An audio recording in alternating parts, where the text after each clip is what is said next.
get started. What up, y'all? I'm Tay. TJ. And this is the first episode of Grown Ass Kids. How are you guys doing? Yeah. So just in case you don't know, we're like best friends and we decided to start a podcast about shit. We ain't got to be. But, so we don't like each other and we decided to start a podcast about growing the fuck up. Cause it's hard. Very hard. I mean, day by day, one day I'll grow. Who knows? I don't. So this is the first one. Well, technically this is the first one, so just bear with us as we try to get our life together. This is the first one. Yeah, as we try to get our life together. And we got some different segments for y'all, and we'll just see how this goes. We will. All right. Let's go. All right, so first topic is on me, and we basically decided to pick like one political topic each week that may get coverage or may not get coverage, but either way, just to give y'all a little bit more insight about it, just so y'all not sleep. So, like, I know there's a lot going on with, like, the Robert Mueller investigations and whatnot, and that's important, because we about to get them the fuck out of here. But one of the things y'all might not know about is this hashtag on Twitter called Free Rosa, and it's about this 10-year-old girl named Rosa Maria Hernandez, and she has cerebral palsy. Her parents left Mexico to seek better medical care and opportunities for everybody, and she was taken to the hospital last week now for gallbladder surgery, but right after the surgery, she was taken into custody by ICE agents and placed in a detention center where agents encouraged her to voluntarily deport herself. How old is this girl? She's 10. And it's crazy because the way that they found her was like, they stopped her at a checkpoint in Corpus Christi. Like, they stopped the ambulance at a checkpoint and followed her to the hospital. Like, ICE. Yeah. Stop the ambulance. Yeah. Like, it was a checkpoint. They was like, oh, like, she's illegal, so we about to follow her to the hospital. We gonna get her ass after surgery. Like, even, like, while she was in the hospital, they insisted that, like, she keep her door open so she won't escape. This is Trump's America, everybody. But see, here's the crazy part, though, since you mentioned Trump. So, like, for those who don't know, ICE stands for, like, U.S. Immigration and Customs Enforcement. And they're actually under the jurisdiction of the Department of Homeland Security. But there's actually no real official for, like, Secretary of DHS right now because they haven't approved anybody. And that's basically what Trump's job was to do, was to appoint all these secretaries and stuff like that. So ICE itself doesn't have, like, an official leader, which is part of the reason why they're getting to do whatever, like, they want to do, basically. Not that he would fix the problem, but this is, like, part of the issue. So maybe this is a little bit of ignorance, but once Obama got out of office, did you know all of these, because that's also a government organization, right? Yeah. So all of the people that were employed there as well left as well with Obama coming out, and then as Trump came in, they didn't all leave. Most of them, like, so they have an acting secretary, and her name is, like, Elaine C. Duke or whatever. Okay. But, like, most of the people, just like with the White House, when, like, somebody leaves office, they don't just, like, all disappear. Right. They're supposed to be placed out, or they could choose to stay, if that makes sense. Yeah. So there are some people that are still, like, from the Obama administration working for ICE and working for, like, Department of Homeland Security and stuff like that. But, like, the acting secretary was supposed to be appointed by this new administration. This rule implementation is horrible. Because I've been seeing a lot of cases that not as bad as this one. Somebody leaving. Oh, this one's trifling. Not as bad as someone just leaving or in an ambulance going to surgery. Yeah, like, she was on her way and they stopped her, at a checkpoint. I mean, because, only stories I'm, like, familiar with right now, so I'm thinking back to, like, back when the Uber, like, incidents in New York where they were taking people away wow. while they were leaving or whatever at the airport, but this is, like, a whole nother level. Yeah, so for more and to figure out what you can do about it, like, make sure you tweet about it using the hashtag FreeRosa. Oh, because we definitely need to hold these ICE agents accountable because they not about to stop now. Like, in my opinion, this is like the first step to an authoritarian government, and we got to stop it before it's too late, for real. And that's it for our political section, y'all. For a better understanding of political topics, make sure you subscribe to our Live League channel on YouTube. It's your new weekly political fix. Weekly report hosted by Chris Crump gives a modern, balanced outlook on our new political climate. So subscribe to our channel and tune in. Within this next segment, we're going to kind of cover one or two things within pop culture. and this week I chose Floribama. Sure, I believe that's the name of this new show that's coming out on MTV. Heard about that. So this name within itself is weird because you could have just tried to. I'm going to get into what it is, but I just want to talk about this name first. It sounds like a setup. It sounds like you're trying really hard, but MTV, what do? They always try hard. We talk about what is 16 and Pregnant, or what was it? What's the name of the show? 16 and Pregnant, then Teen Mom. Teen Mom. That's the one. They got one that's overseas now, or they got one that's coming called Teen Mom, MUM. I mean, I can understand that one more because people overseas probably want to see more about people overseas than they want to hear about like us privileged Americans.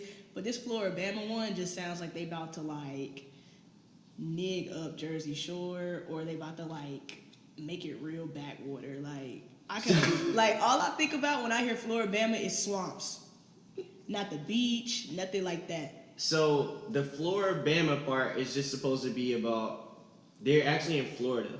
Okay. But the Bama part is I guess the people that are part of the show stretch from like all across the world, but some of them live in Alabama. So are they Bamas in Florida? Cause that is an issue. I think they're just calling them Bamas. Like I read over the thing and I I honestly think they're just calling these people Bama. Because I mean, the cast span from different parts of the world. I want to see what the cast looks like. So I wanted to cover or touch on two of the cast members. They're black. With the cast of white people. So we got two black people. Let's see. Let's look at this cast. We got two black people. We got looks like. They look like they're about to be set up. Two white guys. This looks like it's about to be a three white girls. They always put our queens, kings by ourselves in these situations. It's not like it's always a lot of us. So how many other MTV reality shows do you watch? None. Okay, so I watch a lot. Matter of fact, I was just watching one yesterday. And so Teen Mom and like 16 and Pregnant, that's a whole different beast. But if you look at their shows like Real World, or like the one that I really watch is like The Challenge. Okay, I've watched Real World. Are You the One? No. They always set up their black people. Like MTV has a bad habit of like taking black people and putting them in situations. First of all, The Challenge is very misogynistic, but it's also like gaslighting racism. Like this season, for example, you would think that they wouldn't even like try anything like that, because this season, for example, one of the girls got into a lot of trouble because she went off on this black boy in the show when she was drunk, and she like called him like the N-word and like called him a black motherfucker and everything. So it's a replay of the season with the girl. What was her name? So it should have been it sounds like it's a replay, but they were actually just trying to like accomplish like winning money, and she got drunk and blacked out. So they weren't even intentionally trying to put these personalities together. But yeah, like how they did in Real World that one time when they put that like South Carolina Southern white girl with that like Chicago like future lawyer, believed in like gun prevention black girl, and she tried her whole season till she whooped her ass. Like, and she gave her multiple chances. Like, I don't really trust it. I'll watch it because I seen one of the shows that I thought was real skeptical when I was like younger was Buck Wild, the one with them in West Virginia. That one I just knew was about to be white trash, but it was actually pretty good. They didn't continue the season because they probably didn't have enough viewership. No, they had plenty, but one of the dudes died like off air or whatever. Oh wow. Like on Monday. But like I'll watch it with an open mind. But are you talking about the show of the people that was in West Virginia? Yeah, that one. You watched that one? That show was hilarious. Like, look, don't judge me. I'm trying to y'all. If y'all never seen it, y'all need to look at it. Like, it's hilarious. What is this? Well, I'm not. Cause they were doing like the racist culture of like they weren't even racist. They weren't racist. I promise you. Like, they were like just Southern white trailer trash. Like, I mean, they took like a tarp and put it on a hill and made like a huge like water slide. So they out here doing anything. Any fucking thing. Basically. That shit was hilarious. Speaking of anything, one of the cast members on this show is Candace Rice. I just want to read the description. You know how each show gives descriptions of each characters, things like that. Candace Rice is a black young lady. Is that the actual description? No, I'm just telling you. I'm giving like an outline right now. She's a black young lady. She's very beautiful. And I'm just going to read this. She does look beautiful. Candace brings the Southern Belle to PCB. With her big hair, perfectly applied makeup, and Instagram-ready outfits. But growing up in Memphis, she saw more gun violence than she cares to remember. So for her, this summer is all about being carefree. Her quick wit and no-nonsense demeanor make her a voice of reason in the house, and she happily takes wild child Courtney under her wing. So, to start at the beginning, big hair. Why? Why? Do we have to say why, or should we just let it go and I just touch everything else? In comparison, her hair does look bigger than the rest of the members of the cast because it's natural, right? Or at least appears to be natural. Yes, she has natural hair. Okay, so I'll let it, or it might appear to be natural. Look at this boy hair. Is that not big hair? I'll compare it to the other girls. I would say it's not big.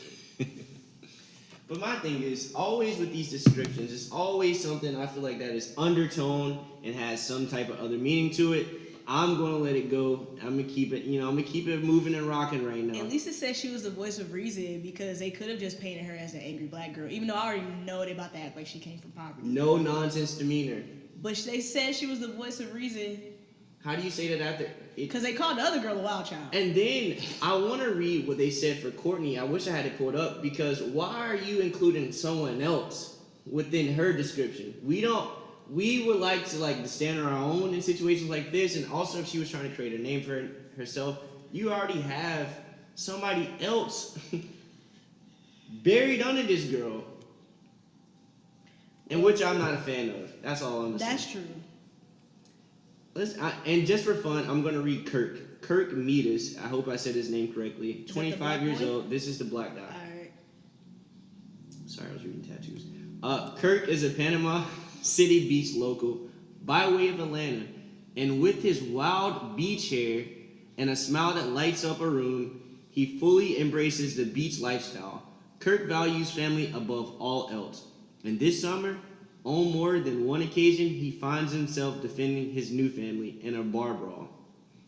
He's particularly close to Gus, with whom he shares a similar past. Do we see any similarities? Okay, now that one was a lot. Both They ain't these? have to call his hair wild and beachy. He just wear his natural hair. But I mean, it sounds like he's about to be putting on for the set. And they about to make it seem like it sounds like he's about to be down to ride for them, and they not about to be down to ride for him. Cause y'all done already mentioned that boy Gus. Gus already sound like he about to leave him out the drive. Gus is probably one with the other one I was just speaking of that has the big hair, if anything. Because they always seem to attach to. I'm not gonna do this right now. Do any of the other descriptions have them attached to other people? So I only have my two people. Okay. That's it.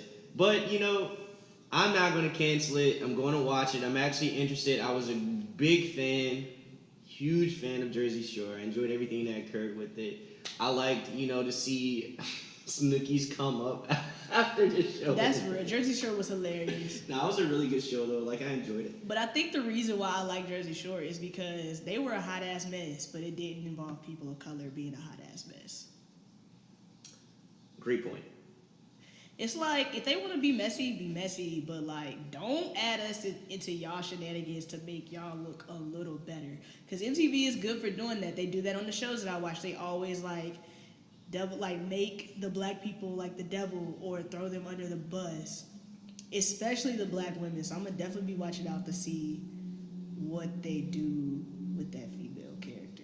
Yeah, because also I feel like within these shows, I'm not trying to be super, I'm just trying to be as critical as a show watcher as I can. But I feel like in these shows, they always have, a couple white guys or a couple, white girls. So if in a situation they don't like one white girl, they can go talk to another one because you're stuck in a house together. Right. With us, even if it's two black people, black people are going to always, for the most part, in my experience, try and take care of one another if they're in a situation in which you both feel uncomfortable. But you're not even giving them an option. This is just me thinking. You're not even giving them an option to not even rock with the other black person because you're not giving them another black person to even be in the house with, or somebody else of color, a Latino person. You know, it could be like an Asian, anybody that could be another minority. They're gonna be in one house together.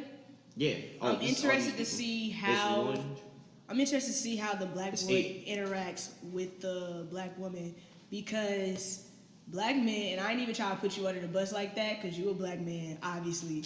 But black women tend to like look after black men while black men tend to like lead the woman. I.e. the real world. And I'm like really interested. Discussing. Yeah, I'm really interested to see like if he looks out for her and like helps him out on like, cause you know white women are good for microaggressions. I'm interested to see if he actually notices it and takes up for it, or if he does what Dean did from the real world and like, oh yeah, well I gotta, cause Dean had to crush on the Southern girl for a second. Yep.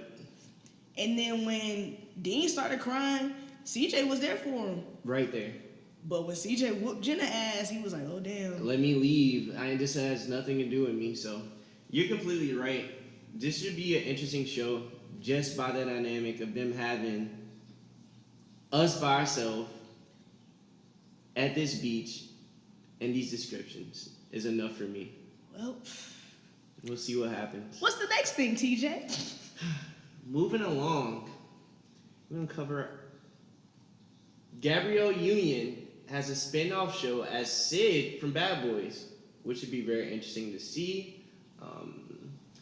Is she still going to be dating Will Smith? Because if she ain't dating Will Smith, I don't know if I want to see it. I don't think Will's going to be any part of this show, maybe towards like the end or anything, but even in this description of this show, I didn't see anything dealing with Will Smith. Okay, because he didn't age as well as she did, to be honest, but I mean...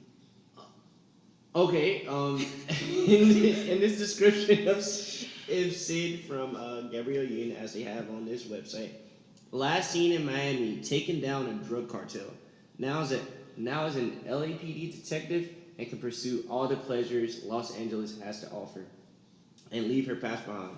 But things will get complicated when her new partner, Nancy McKenna, learns that Sid's unapologetic lifestyle might be masking a greater personal secret.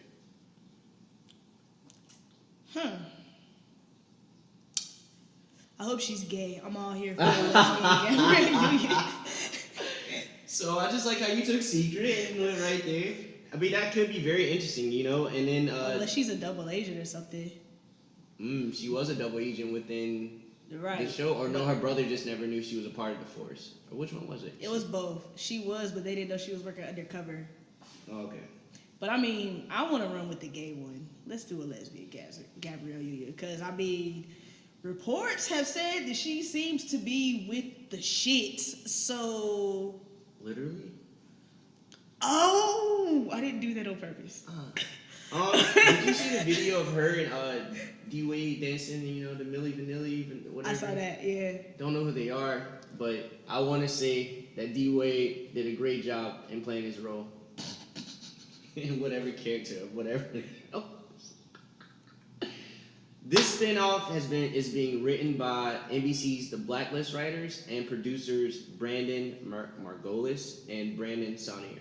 I don't know if you ever saw The Blacklist, but The Blacklist was a great show. So I feel like I got hope for it. Gabrielle Union is a great actress as well. So and I mean, I don't know who Nancy McKenna is. Sorry, but nah, it's cool. Like I feel like, especially since being Mary Jane to me like took a turn for the worse. Didn't watch it. I watched the beginning of it, but I was kind of tired of the narrative of like the black woman having to choose between career and love life and not being able to have both. Mm-hmm. Like they made it, I was immediately done with it when they made it seem like because she didn't have the love life, she was already missing out when her career was like jumping. And I was tired of sleeping with the married man narrative too. I don't know how much further it got. Y'all gonna have to keep me informed, but like, nah. Yeah, so, you know, these are shows to look forward to. You know, we can continue the conversation. If you guys hashtag grown-ass kids, you know, just kind of distinguish it by whichever segment we're within to continue this conversation about the shows and what you guys think about it. Or, you know, you could tweet us because we're going to drop the Twitters later. Or I'm going to drop my Twitter later. I don't know what the hell know TJ gonna do. I'll think about it. Yeah, he thinking about it. As we move along, we're going to our baby. I love this. I just love what this stands for and what it could turn out to be. Working While Black segment. I'm trying to click and get this up. Sorry. Are you unprepared, TJ? No, my computer just froze. I swear to goodness. You got an old ass MacBook. Word. So while he's trying to Anyways, look that up. our mission statement for Working While Black. That's what I'm trying to pull up. Because it. So, not let me click it. not to like quote it verbatim, Working While Black is for young black millennials like us who work in predominantly white spaces and just need someone to vent to. Like, I like my job, and my job is predominantly white, and I'm just so happy to like work around a lot of liberal whites who understand where I'm coming from. But everybody don't always have that like opportunity or have like. Everybody ain't always like as fortunate. You might have to deal with different things in your workplace. And Which then is very true. one of the reasons why me and TJ get along so well is because me and TJ are one of the few TJ's one of the few friends that I have that works in the same type of environment that I do. Like, everybody our age ain't got 9 to 5 like office workspaces. So this is a place for everybody else to collaborate. And Collaborate, connect, share your stories. We want to hear your stories. We want to be your release. We want you to be within a community of everybody or people that are dealing with the same thing as you, because I remember even having conversations with you and we would talk about things that are going on in the workplace and it would just connect so often, or if it didn't connect right away, it connect further along within each of our processes. And we're still young, so we know there's a lot of you guys out there. We just want to be able to connect so we continue to grow as well. But today I just want to share like a tip with you guys. Don't forget to share your stories with us on our wwbdaily@gmail.com, or you can share it onto Twitter if you can fit it within 140 characters, or our Tumblr space. Yeah. Or actually, you can share it on our website at wwbdaily.com. And our email is actually workingwhileblackdaily@gmail.com. Correction, workingwhileblackdaily@gmail.com. We about to drop a bunch of things for y'all to follow and subscribe to, so yeah, just stay tuned for that. Stay tuned. So what's up with the tips? With the tip. All right. So in all of my short professional life, I cannot tell you the amount of times I've been tried in the workplace. I'm sure you have too. I'm only 24 and sometimes wonder, is it meant for me to consistently be the mature human in a situation of a coworker being a considerable number of years older than me? I digress. If so, there are for sure a number of ways to combat these instances. I just want to touch on a few. First off, relax. As Tate can tell you, sorry, I probably shouldn't put this out there, I'm good for just letting someone get under my skin, and I'll get really upset and just be... Oh, yeah, you be tripping. I'll get really quiet. First off, I'll get really quiet, and then if that doesn't work, I might say whatever's on my mind. But in this professional world, one thing I've certainly learned after all those instances in which I didn't do correctly is that the ones that want to irritate you want to see you get mad. So, in my opinion, your first thing to do is relax. Do not let them see you sweat. Their goal is always to get you outside of your character, so don't let them see you sweat. After that, continue to get a journal of all the incidents that happen within your workplace. If you keep a journal of everything that the people do you right now, the time, the date, if anyone else was around you to solidify that story that actually happened, make sure to keep it on you. And then after that, if it becomes like a horrible situation in which it's something that happens that day that you need to immediately reach out to someone, send it to HR. Know your HR's email by heart, because I promise you these incidents need to cease as soon as they happen, because if you let it continue to happen, it's not going to be good for you. I am a witness. It's not going to stop. I want you to understand that it is not going to stop. It's going to continue to happen if you do not nip it in the bud when it first approaches you. Man. But finally, read your HR manual. The HR manual is there to help you. if you feel like in the slightest sense, or you need to get all angles to figure out how to not take down your boss, but in whatever occurrences are happening that are not, you think that shouldn't be happening, or you know that shouldn't be happening after reading your manual, your HR manual, you'll be fine. Yeah. So. Yeah, like, or I'm quick to like do a silent CC, like a hidden one, just so other people know what's going on. Cause sometimes like people act a certain way when they know that people are looking. Mm. So if you just add that little hidden CC real quick in that email chain, things will get right. Now you know what? That CC thing is real. Cause I've told you a story about the CC. Yeah. Should I share it? I'll be. You got the floor, my guy. So there was a point within my last situation in which I was supposed to help a coworker within an instance of, I'm not gonna, no specifics. I was supposed to help a coworker. So I did my part. I helped my coworker, and with whatever she asked me, I went over and I did it. So after doing so, I believe that everything to be correctly, and then I did a recheck over. After checking to make sure everything was correct, I sent a little smooth text, hey, I checked everything's good, right? So I rechecked just for my own, edification to make sure, like, all right, if anything goes wrong, I triple checked or whatever. Checked again, figured out something went wrong. So I informed the other person, because the process involved me reaching back out to her so she can fix the error that occurred, because she created, this, whatever we use. I'm not going to say whatever we use. So I send it back to her. I get no response.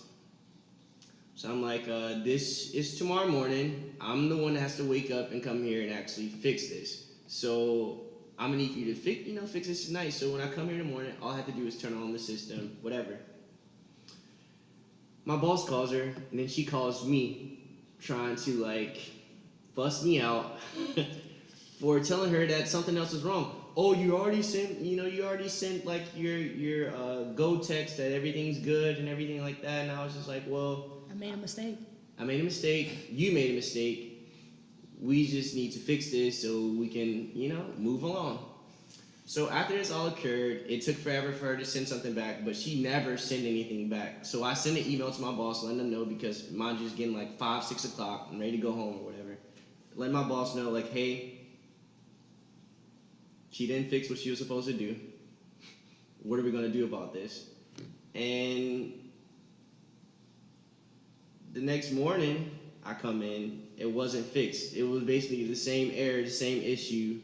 Oh, within this email thread, I let my boss know everything that was going on. My boss basically was hitting me back, letting me know, like, well, he actually didn't hit me back at all. She was emailing me back and forth. As you say, people aren't going to say the same. They think they can say certain things to you if, they don't think someone else is CC'd. So within this email thread, she was basically trying to say, like, you haven't been able to get anything right before. You never get anything right. Like, you always basically consistently trying to let me know that I don't do anything right. So I'm just like, well, in this whole scenario, it was you that didn't do anything right. So it's a part of deflecting the blame onto someone else, as I say that some people always do.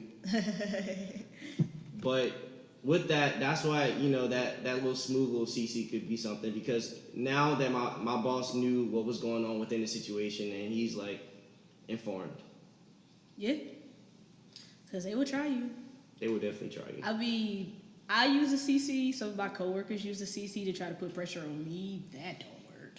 Because my boss is cool and me and them be on the same page. But, like, don't let these people try you, bro. Yep. And so, as always, our Twitter is WWB Daily. And then our Tumblr is WWB Daily as well. And if you have any stories of work occurrences that you would like to share with us, or just have any questions regarding work, you could reach out to us at workingwhileblackdaily@gmail.com. That wraps up our Working While Black segment. So we want to get you involved and hear your stories. As a part of this whole network, TJ and I started Working While Black. It's a website that provides a safe space for young black millennials like us who work in predominantly white spaces. So make sure you follow us at WWB Daily on Twitter and visit our website, wwbdaily.com, to submit your stories so we can pick one out and talk about it in the podcast. Can't wait to hear from you guys. So our last segment is basically just where we talk about something in our life, in your life, whatever, something that's all a part of this growing up process, because shit is hard. Facts. Man. I can't tell you the amount of situations I've been in and had no clue what to do. Friends are definitely a plus. Family members, certain family members are a plus, but specific. We definitely just trying to figure this out, kind of like y'all are, and we might be sucking at it, so let us know. But if we do suck at it... It's all about growth. And quote from Kelly, from Insecure.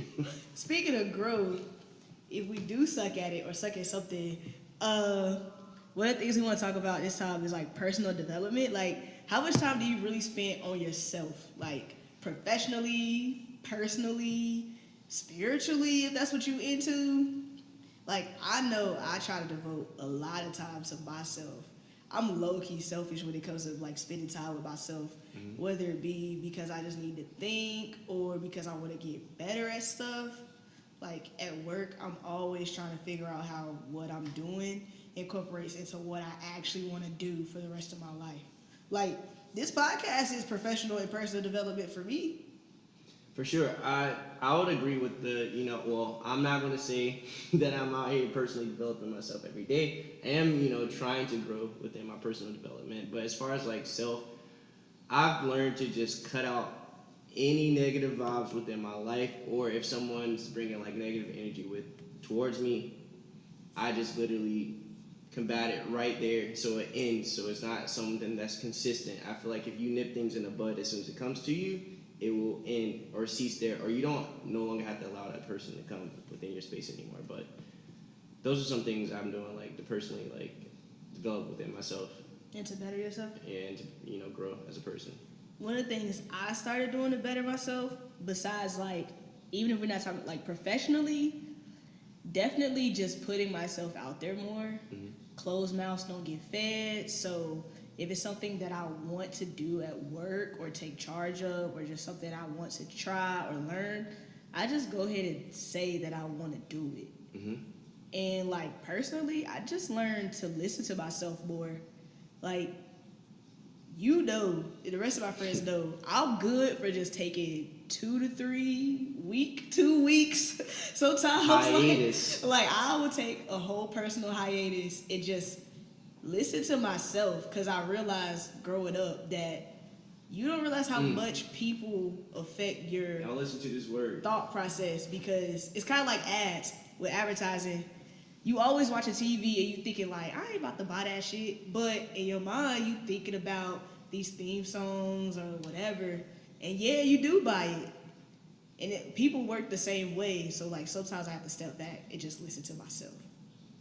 Yes, within this word, I remember she even told me this one time we were speaking. She was saying you have so many people inputting ideas and thoughts into your mind daily. Yeah, you don't even realize that you're taking them in. That you're literally spewing back others' thoughts for your life processes or your things that you go through in your life, in which you need to be just figuring that out for yourself. So there's nothing wrong for taking a couple of days from your friends, especially if they're a good friend. They're gonna understand what you're doing or what you may be going through, but that time is important. Yeah. Use that time to grow, as Tay says, personal development, whether it's professional, self-growth, or in whichever way you would like to grow as a person. So have you seen the effects of you cutting out that negativity and working on yourself personally? Yeah, for sure. Not going to be giving any specific instances because His face looks shady, y'all. You can't see it.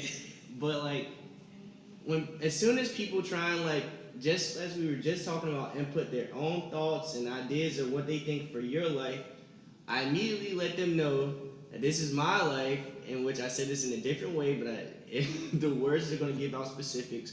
But this is my life. Let me decide what I want to do. Like I value your opinion. I understand like where you're coming from, but I also don't feel like it's coming from a good place. I feel like it's coming from a controlling standard. Because some people, I feel like, as you know, Tay, I'm a really nice person, and sometimes people try and take advantage of it. People really try to take advantage of it. So, very nice person. I'm joking. But people try to take advantage of it, and when you learn to like let those people know that you're no longer going to be up for those things that they're going to do, it's going to end within itself. So also learning how to deal with others that come at you crazy is a part of personal development, because those things have so much of an effect on you, you don't even know it. So definitely just those cutting out negative vibes have been great for me because, like I said, like 3 or 4 times already, as soon as anything negative comes up to me, I nip it in the bud immediately. I think for me, one of the things I had to work on personally was not worrying about other people. And that seems like real broad because I'm not like no nosy ass nigga for me to be in people's business. But I had to also just not worry about what other people thought of me. Because the minute I stopped doing stuff to try to like, not to try to spite them, because I've been stopped playing those games. Right. But the minute I stopped doing stuff with the thought of, oh, they're going to regret this, or they're going to wish they didn't, like, leave me or do whatever. The minute I stopped thinking about the effect on those people, that was when things started opening up for me. When I was like, oh, I just kind of want to do this for me, because this is where I want to be. And this is why I want this. Things started opening up for me, like, a whole lot more. But that was just, like, something I had to work on. And now, yeah, I'm pretty damn happy. I'm slightly ecstatic. Fucking elated. I was like, are we going to keep this going? Or? You got another? No, I'm joking. But, growth is definitely very important. Personal growth, whether it's in your professional work life. Also, something Tay has brought up to me, if you take a couple of times to write down your goals throughout the day, or if you write down some things that you actually should learn while you're at work, if you actually have that opportunity to do so, you should take advantage of those things.